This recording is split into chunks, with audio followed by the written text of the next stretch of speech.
Je vous invite là, à ouvrir votre Bible dans Jean au chapitre 4.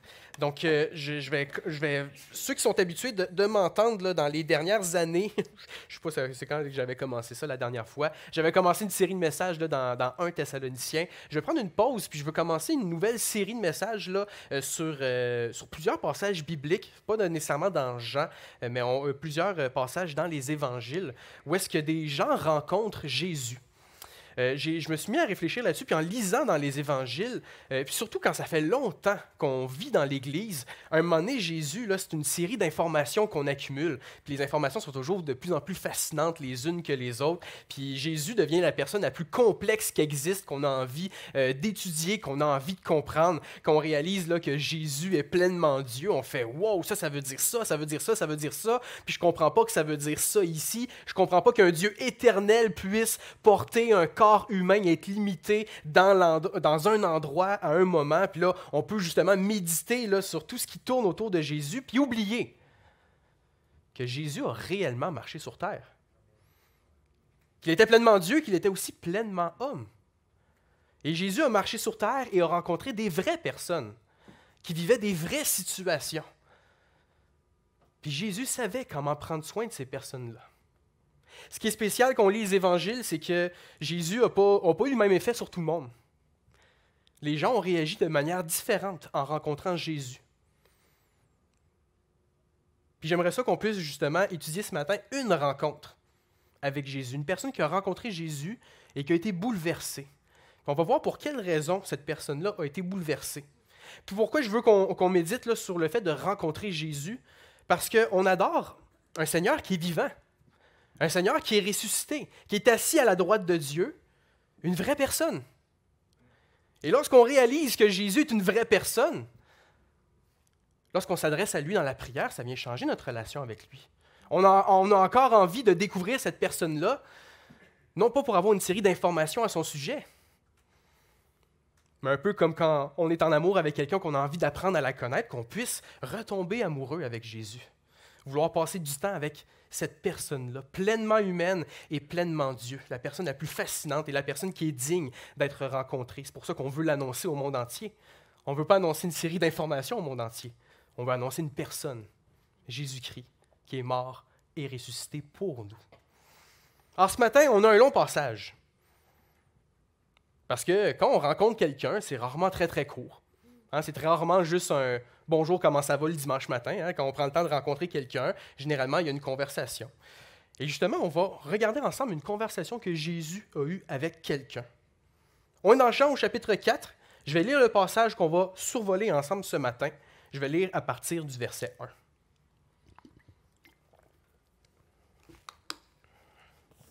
Jean chapitre 4, à partir du verset 1.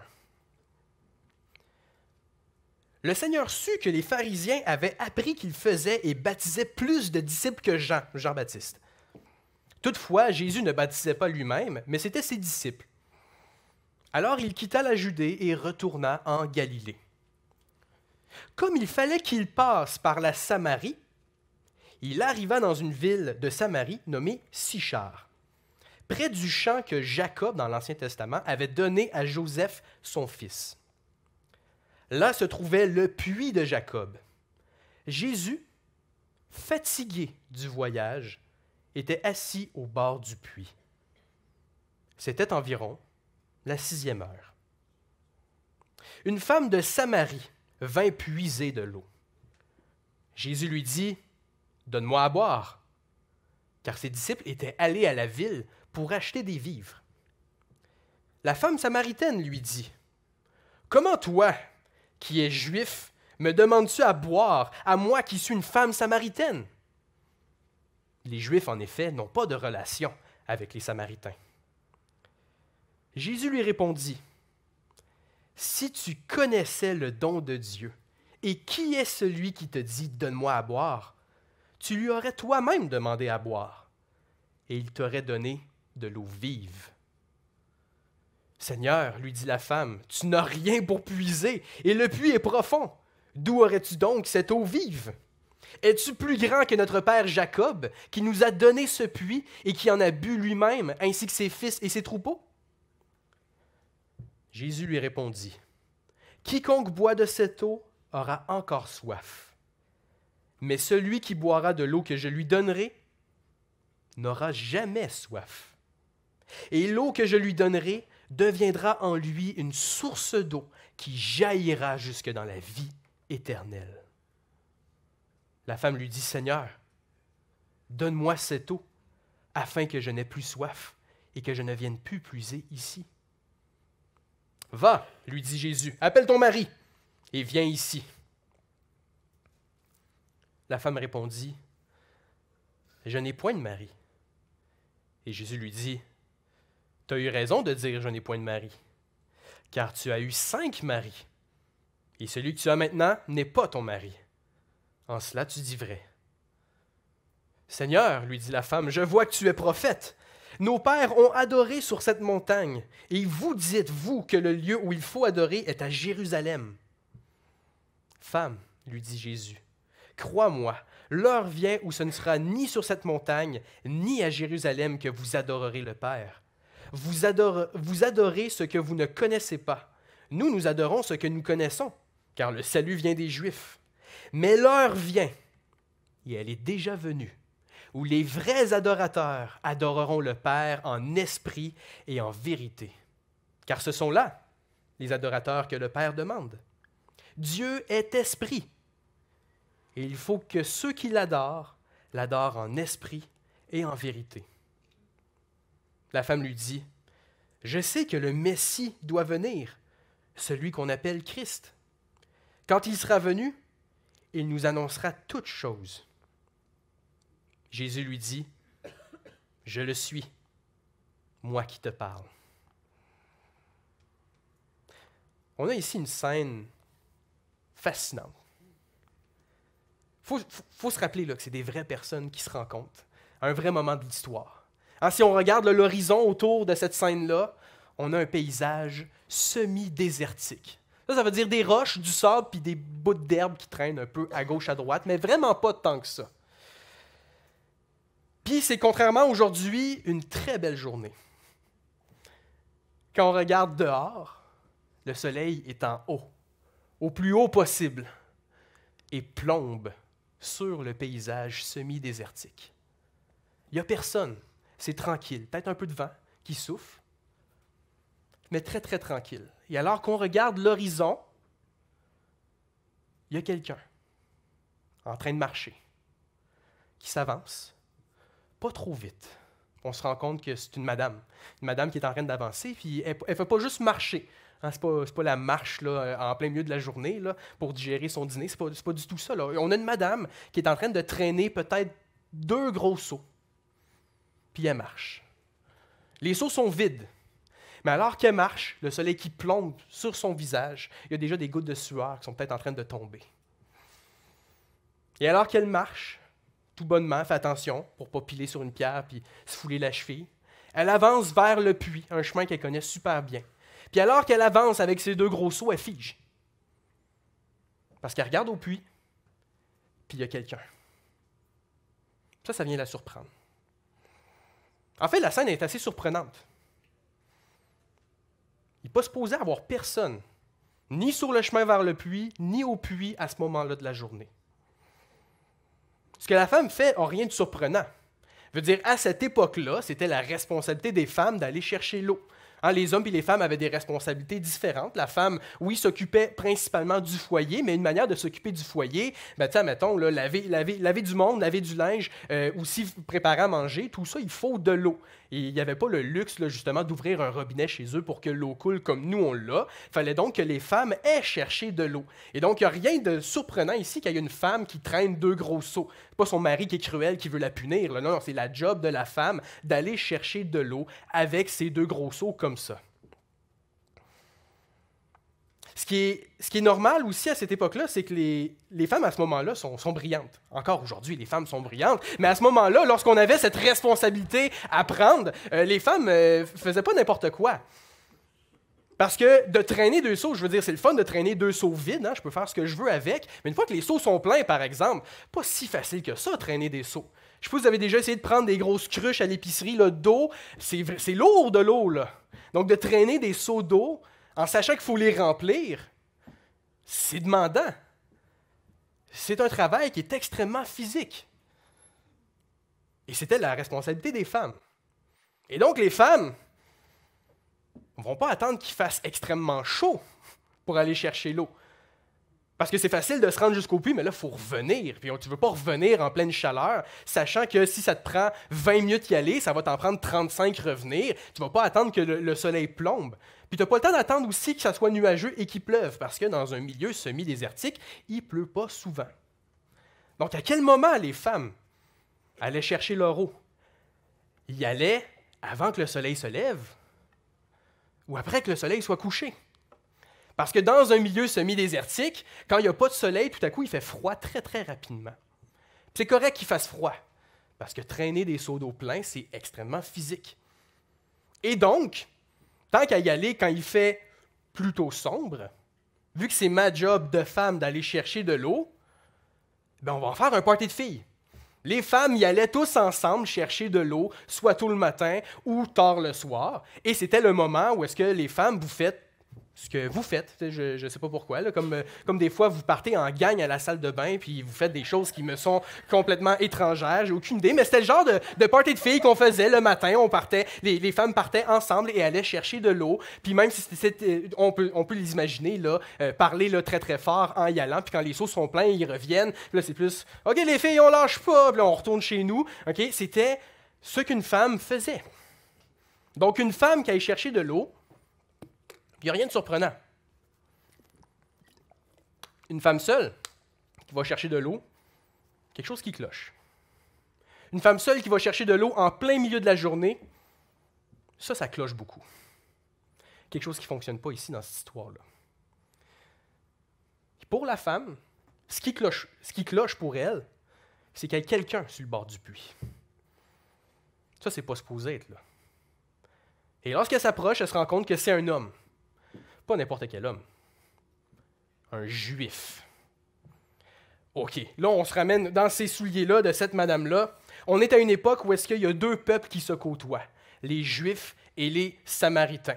Si on fait un petit topo géographique, je suis prof de géo, donc c'est le genre de choses qui m'intéressent. Si on regarde là, le pays d'Israël d'aujourd'hui, qui se le partage plus ou moins là, amicalement avec la Palestine, on a un long territoire qui est fait sur le long. Et on pourrait dire qu'il y avait 3 zones à cette époque-là, comme une sandwich. On est des Juifs en bas, les Samaritains au milieu, puis des Juifs en haut.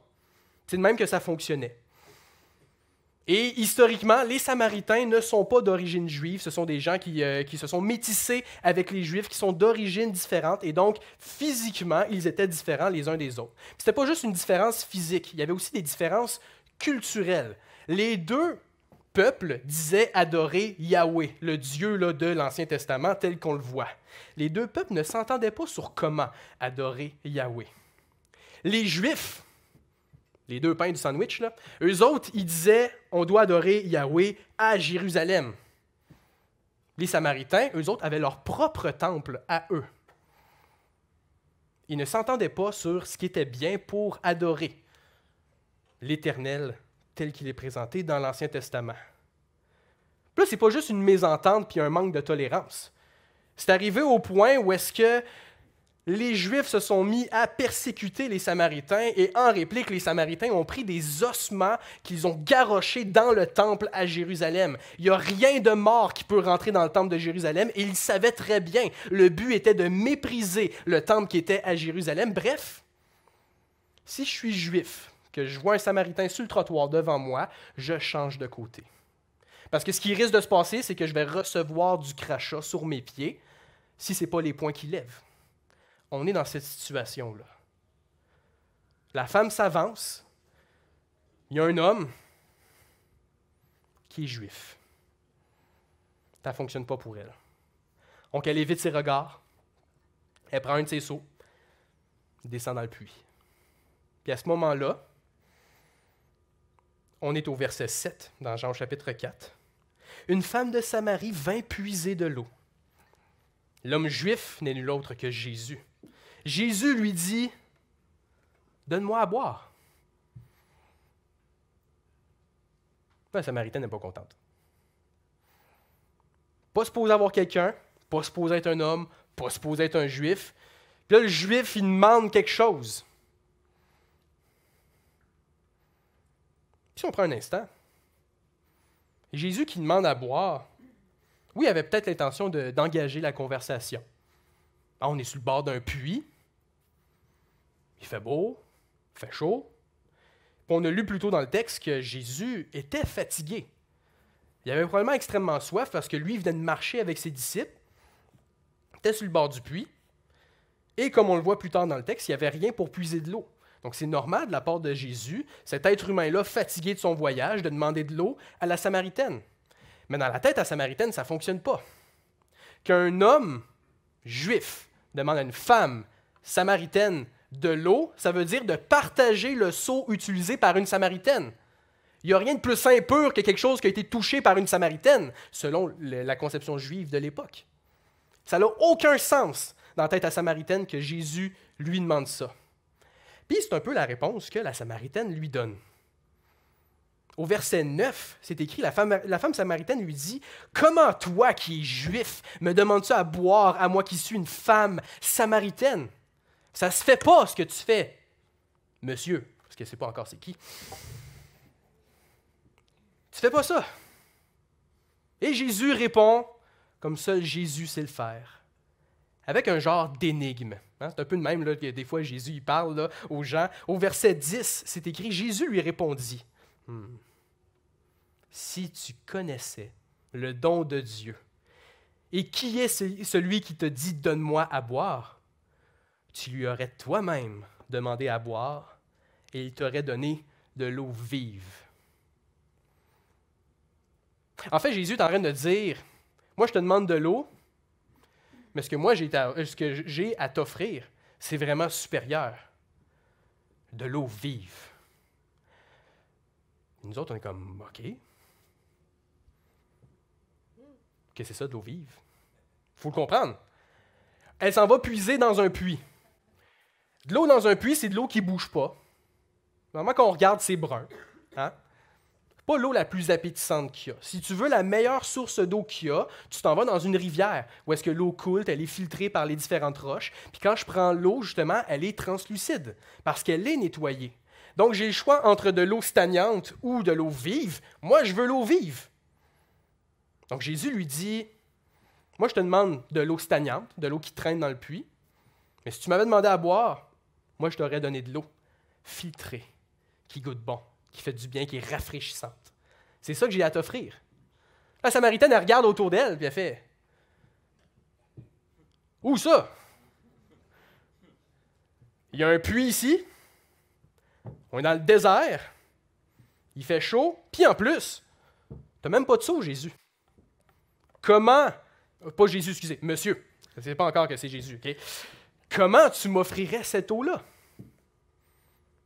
Et ce qui est spécial, là, elle embarque là, dans les technicalités de l'époque, où est-ce qu'elle dit au verset 12, « Est-ce que tu oses croire? Est-ce que tu oses me dire que tu es plus grand que notre père Jacob, lui qui a creusé ce puits-là, puis qui l'a offert pour ses serviteurs et pour ses troupeaux? » Je veux dire, les Samaritains qui allaient puiser dans ce puits-là sont reconnaissants pour leur ancêtre Jacob.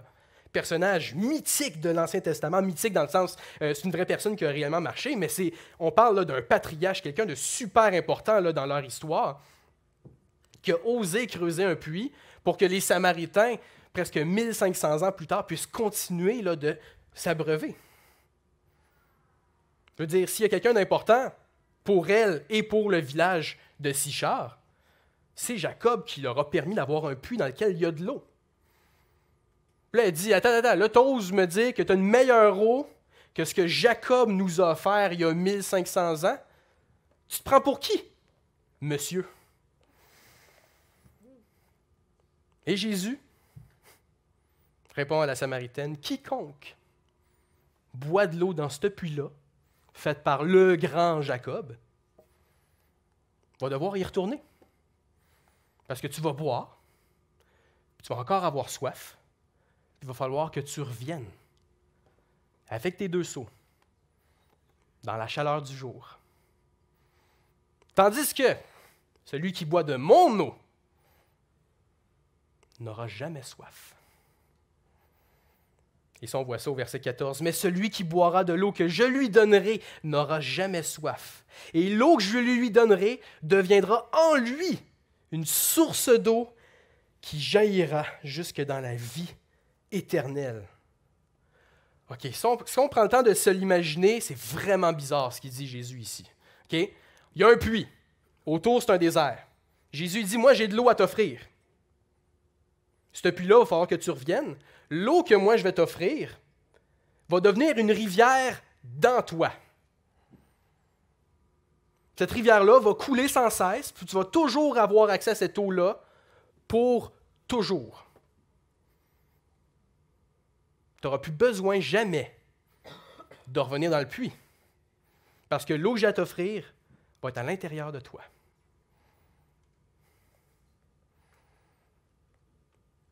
Comment est-ce que la Samaritaine réagit à ce moment-là? Au verset 15, c'est écrit, la femme lui dit, « Seigneur, donne-moi de cette eau, afin que je n'aie plus soif et que je ne vienne plus puiser ici. » On peut le voir d'une manière très, très pragmatique. Je veux dire, si j'ai plus jamais besoin de venir chercher de l'eau, super avantageux. Plus jamais soif, c'est hot. Vraiment le fun. De plus jamais avoir soif. Quelque chose de particulier ici. La femme samaritaine, elle insiste sur le fait, je suis tanné, tellement tanné de venir puiser dans ce puits-là. C'est spécial. T'oses-tu dire que tu es plus grand que Jacob qui a fait ce puits? Mais je suis tellement tanné de ce puits-là. Je suis plus capable. Tu me dis que tu as de l'eau à m'offrir, puis j'ai plus besoin de revenir ici? Oh, s'il te plaît, donne-la-moi. Donne-moi de cette eau-là. Et là, Jésus lui dit, pas de problème. Il dit, verset 16, avant, va. Attends, mais ça fait 20 minutes là, que je marche. Non, va. Appelle ton mari et reviens. Oh, ça, c'est pas correct, là. Elle est rendue, la Samaritaine, là. En 20 minutes pour tourner, 20 minutes pour venir avec son mari, s'il est facile à trouver. Je veux dire, Jésus, il n'a pas un calendrier super chargé, là. il a le temps d'attendre qu'elle parte puis qu'elle revienne. La Samaritaine n'a même pas envie de bouger. Elle regarde ses pieds. Puis comme elle dit, au verset 17, la femme répondit, « Mais j'ai pas de mari. » Jésus la regarde et il fait, « Je sais. Je sais que tu n'as pas de mari. » Parce que dans la suite du verset, c'est écrit, « Tu as raison de dire, je n'ai point de mari. » Parce que tu en as eu 5. Puis celui avec qui tu es présentement, c'est pas ton mari. Oh! Là, les choses commencent à devenir claires. Pourquoi il y a une femme tout seule qui vient puiser de l'eau au pire moment de la journée pour venir puiser de l'eau? Elle n'a pas envie de côtoyer personne. Elle s'en va puiser de l'eau dans le secret. Parce que sa vie présente est honteuse pour les gens autour d'elle. Visiblement, elle essaie de fuir les gens.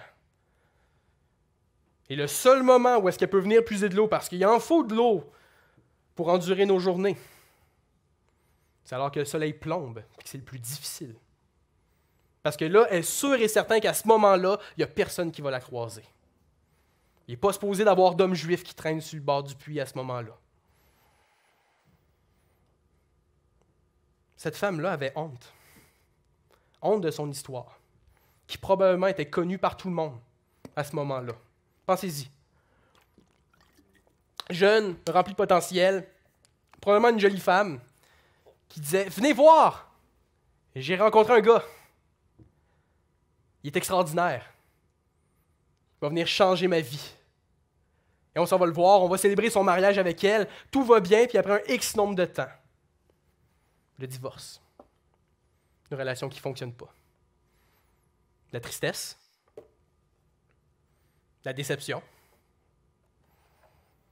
Après ça, quelques mois plus tard, venez voir, j'ai rencontré un autre gars. Lui, c'est le bon. Lui, il va me faire du bien. Puis je suis capable de lui faire du bien aussi. Puis après un certain temps, deuxième divorce. Venez voir un homme, troisième divorce. Venez voir un gars, quatrième divorce. Venez voir. J'ai rencontré un gars. Là, je suis pas mal sûr. Cinquième divorce.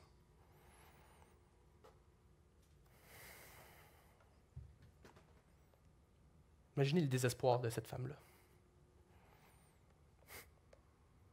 Elle a rencontré un sixième gars. Probablement qu'elle n'a même pas osé dire « venez voir ». Là. Elle fait juste vivre avec, pas de mariage. Mais elle est considérée comme une honte dans son village. Il y en a plusieurs qui disent que la Samaritaine, c'est une prostituée. C'est probablement une rumeur qui circulait à son époque. Hein, elle a tourné autour de 5 gars, elle est rendue avec un sixième. T'as-tu entendu parler de la Samaritaine? Tu sais, le genre de discussion que les femmes ont le matin avec leur seau, là. T'as-tu entendu parler de la Samaritaine? Ah, ça n'a pas de bon sens. Puis elle, qui n'a pas envie d'en entendre parler, elle sort de chez elle, quand tout le monde est caché parce qu'il fait vraiment trop chaud. Elle s'en va chercher son eau. Elle rencontre quelqu'un qu'elle ne s'attendait pas de voir, qui a osé lui dire « Va chercher ton mari ». J'en ai pas de mari, je sais. Je sais que tu n'en as pas. J'ai appuyé sur pause ici. Parce que c'est extraordinaire. C'est un drôle d'adon que Jésus était là à ce moment-là. Mais de la manière qu'il jase avec la Samaritaine, on dirait qu'il savait exactement où est-ce qu'il s'en allait, Jésus. La Samaritaine n'en avait aucune idée. Mais Jésus savait que cette femme-là était probablement honteuse dans son village, qu'elle avait probablement honte de sa propre histoire. Elle n'avait pas envie de rencontrer quelqu'un. Puis Jésus s'est positionné pile à l'endroit pour la rencontrer. Puis quelle grâce de la part de Jésus, il n'a pas été la rencontrer en plein milieu de la ville où est-ce que tout le monde allait pouvoir l'entendre. Non, non.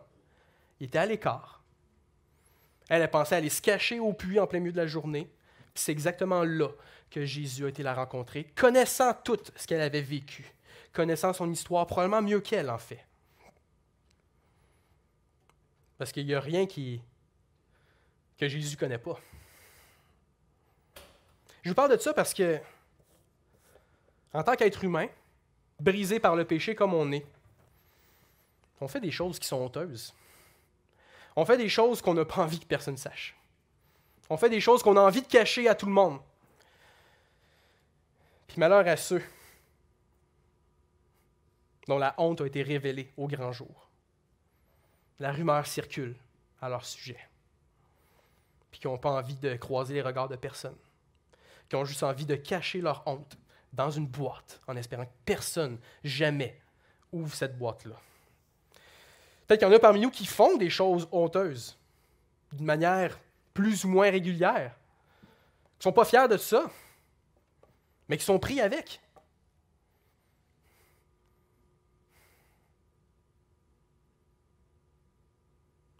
Ce passage nous montre que Jésus est au courant de la honte qu'on essaie de cacher à tout le monde. Lui, on ne peut rien lui cacher. On se rend compte d'un Jésus qui est capable de venir nous rencontrer dans notre honte, à l'endroit où est-ce que nous, on pense se cacher. Jésus, il est là, il est assis. Puis il veut nous offrir quelque chose de tellement plus grand que la honte avec laquelle on a l'impression d'être pris.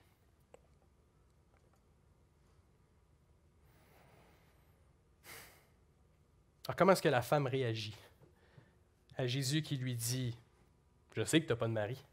Là, tu es avec ton sixième homme et tu n'es pas marié avec. » La femme répond « Seigneur, lui dit la femme, au verset 19, en passant, Jean 4 au verset 19, « Seigneur, lui dit la femme, je vois que tu es prophète. » Parce qu'il n'y a personne qui peut savoir les choses qui se cachent à l'intérieur si ce n'est pas Dieu qui l'aura révélé. OK? Seigneur, lui dit la femme, je vois que tu es prophète. Verset 20. Nos pères ont adoré sur cette montagne, et vous dites-vous, les Juifs, que le lieu où il faut adorer est à Jérusalem. OK, de quoi elle parle, la madame, là? Pourquoi tout à coup elle se met à parler de tout ça? Et pendant longtemps, moi j'avais appris qu'elle essaie de faire diversion. Puis C'est logique, je veux dire, elle a honte, elle n'a pas envie de parler là, de son histoire avec son mari, mais elle a envie de changer de sujet. Bon, t'es prophète, on va parler de religion, ok? On va parler de religion. Vous dites là, qu'il faut aller adorer à Jérusalem. Nous, les Samaritains, il faut qu'on adore ici sur la montagne. Mais il faut se rappeler qu'à cette époque-là, lorsqu'on pêche, qu'on est conscient de ce péché-là, lorsqu'on fait quelque chose de honteux, la solution, c'est d'aller offrir un sacrifice dans le temple pour venir régler nos problèmes devant Dieu, pour être sûr et certain que la colère de Dieu ne reste pas sur nous, on puisse offrir un sacrifice qui va venir nous permettre d'éviter ce jugement-là. Il va faire verser le sang innocent d'un animal, ou que ce soit notre sang qui soit versé. Plus j'étudie ce passage-là, plus j'ai l'impression que la femme veut régler sa honte, de la seule manière qu'elle connaît, par la religion. Là, elle veut savoir comment est-ce que je fais pour régler ce problème-là. Un peu, c'est où je l'offre mon sacrifice. Parce que vous, les Juifs, vous dites que c'est à Jérusalem, puis nous, les Samaritains, on le fait chez nous. Mais là, si je veux vraiment me débarrasser de cette honte-là, qu'est-ce qu'il faut que je fasse? Si vous avez grandi dans l'Église, ou ça fait longtemps que vous êtes dans l'Église, on a souvent le même réflexe. Quand on fait quelque chose de honteux, qu'on est conscient du péché qu'on fait, on se dit, bon, je vais prier plus, me rouvrir ma Bible, ça fait longtemps que je n'ai pas lu, ça fait longtemps, je vais continuer à aller à l'Église. Ce n'est pas des mauvaises choses en soi, mais d'un coup que ça vient apaiser là, la colère de Dieu envers moi. Y a-t-il une solution, quelque chose que je peux faire là, pour éviter là, le jugement? Je veux éviter la honte. Je veux pas rester là. Ça va mal paraître, mais je veux acheter Dieu, là, avec ma religiosité. Je vais prier plus. Je vais lire 3 versets au lieu de 1 par jour. Je vais aller à l'église. Réviser mon budget pour savoir combien je vais donner en offrande à l'église. Juste pas que Dieu soit en colère contre moi. Cette femme-là, elle demande à Jésus il est où le bon temple, là, que je puisse régler le problème? Puis la réponse de Jésus est extraordinaire. Il dit, laissez-moi me retrouver, au verset 21. « Femme, lui dit Jésus, crois-moi, l'heure vient où ce ne sera ni sur cette montagne, ni à Jérusalem, que vous adorerez le Père. Vous adorez ce que vous ne connaissez pas, nous adorons ce que nous connaissons, car le salut vient des Juifs. Mais l'heure vient, et elle est déjà venue, où les vrais adorateurs ne vont pas être limités à un endroit physique dans l'espace. Les vrais adorateurs vont adorer le Père en esprit et en vérité, car ce sont là les adorateurs que le Père demande. Un jour vient, dit Jésus, le jour il est arrivé, où est-ce que l'adoration de Dieu ne sera pas limitée à Jérusalem, ne sera pas limitée à la Samarie. Mais tous ceux qui adorent Dieu en esprit et en vérité peuvent avoir accès à Dieu. C'est fini la marche vers Jérusalem. Pourquoi est-ce qu'on peut adorer Dieu en esprit et en vérité? Jésus dit au verset 24, « Dieu est esprit ». Dieu, ce n'est pas une idole qu'on construit, qu'on installe à quelque part, qu'on s'en va adorer. Dieu, il n'est pas limité dans l'espace. On peut avoir accès à Dieu n'importe où. Verset 24, si je le continue, Dieu est esprit et il faut que ceux qui l'adorent, l'adorent en esprit et en vérité.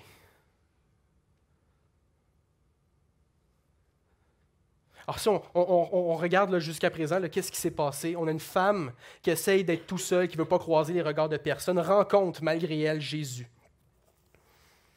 qui vient lui faire exposer sa honte, son passé lourd. Et donc la femme cherche de la manière religieuse, la bonne manière là, de régler son problème devant Dieu. Jésus lui dit, « Sache que Dieu est accessible. » Dieu est réellement accessible. La preuve, c'est que Jésus est allé la voir, elle. Il ne l'a pas laissée seule. Jésus, Dieu fait homme, est allé vers la femme samaritaine et veut lui offrir quelque chose d'extraordinaire, que lui appelait tantôt l'eau vive. Mais à ce moment-ci, il est en train de dire, Dieu est accessible. Tu peux te présenter devant Dieu si tu l'adores en esprit et en vérité. La Samaritaine, un peu bouleversée par ce genre d'affirmation-là, parce que ça fait des centaines d'années que l'adoration de Dieu est limitée à un endroit dans l'espace sur la terre, ne comprend pas tout. C'est normal qu'elle ne comprenne pas tout. Ce que Jésus est en train de dire ici est révolutionnaire. En train de dire, le temple, c'est plus si important que ça. Quoi? Le temple, c'est plus si important que ça? C'est probablement l'une des plus grandes institutions de l'Ancien Testament. Puis là, tu oses dire que le temple, c'est plus si important que ça. Alors la femme, complètement bouleversée par l'affirmation, lui dit au verset 25, « Je sais que le Messie doit venir, puis lui, il va tout nous expliquer. » Parce que là, ce que tu dis, là, je comprends ce que tu es en train de dire, mais là, c'est trop pour moi. Puis un jour, le libérateur promis dans l'Ancien Testament, il va venir régler tout, une fois pour toutes. Jésus la regarde et il dit, « C'est moi. C'est moi le Messie. »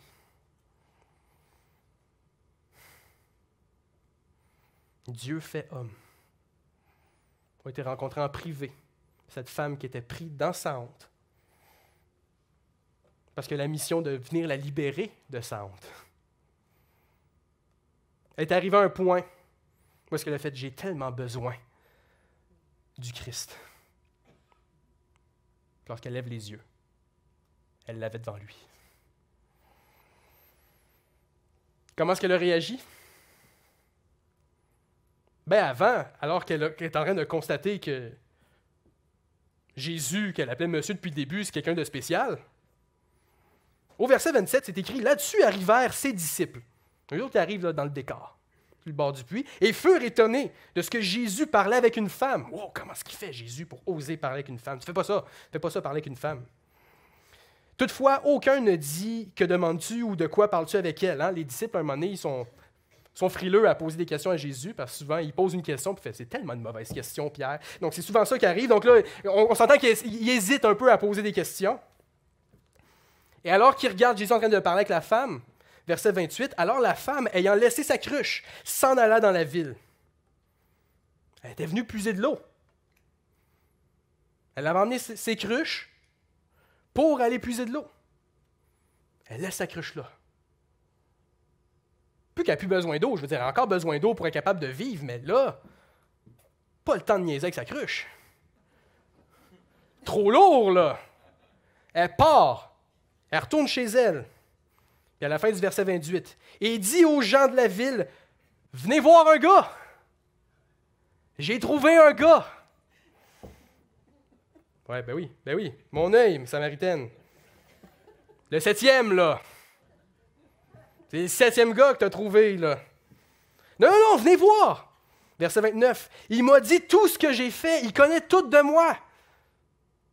Ça fait des années que je travaille pour cacher ça à tout le monde, puis lui, il connaît déjà tout. Ça ne serait pas lui le Messie? Ça ne serait pas lui? Venez voir mon gars! » Et dans la suite de l'histoire, les habitants du village s'en vont rencontrer Jésus.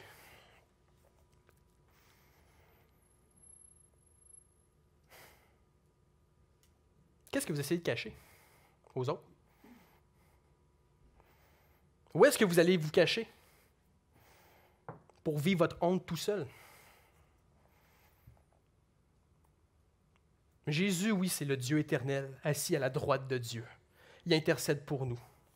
Mais c'est celui qui connaît les plus profonds secrets de notre cœur, ceux qu'on n'a pas envie de révéler à personne. Puis il nous attend.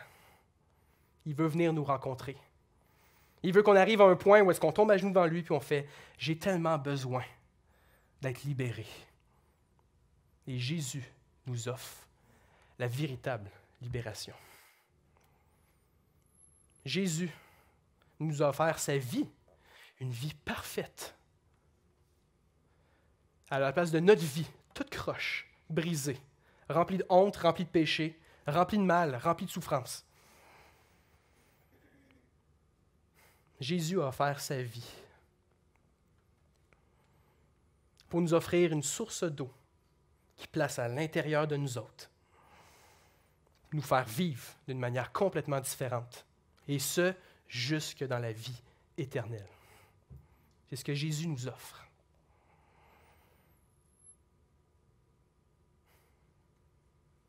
On a besoin de prendre notre honte, de la lâcher devant Jésus.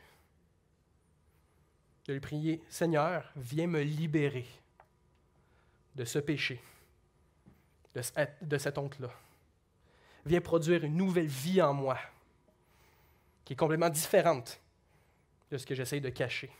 Viens faire le ménage dans ma vie. Peu importe comment vous le formulez, on a un Jésus qui nous attend, là où est-ce qu'on pense qu'il n'y a absolument personne, parce qu'il est notre libérateur. Puis on sait que son œuvre est parfaite à cause de sa mort sur la croix et de sa résurrection.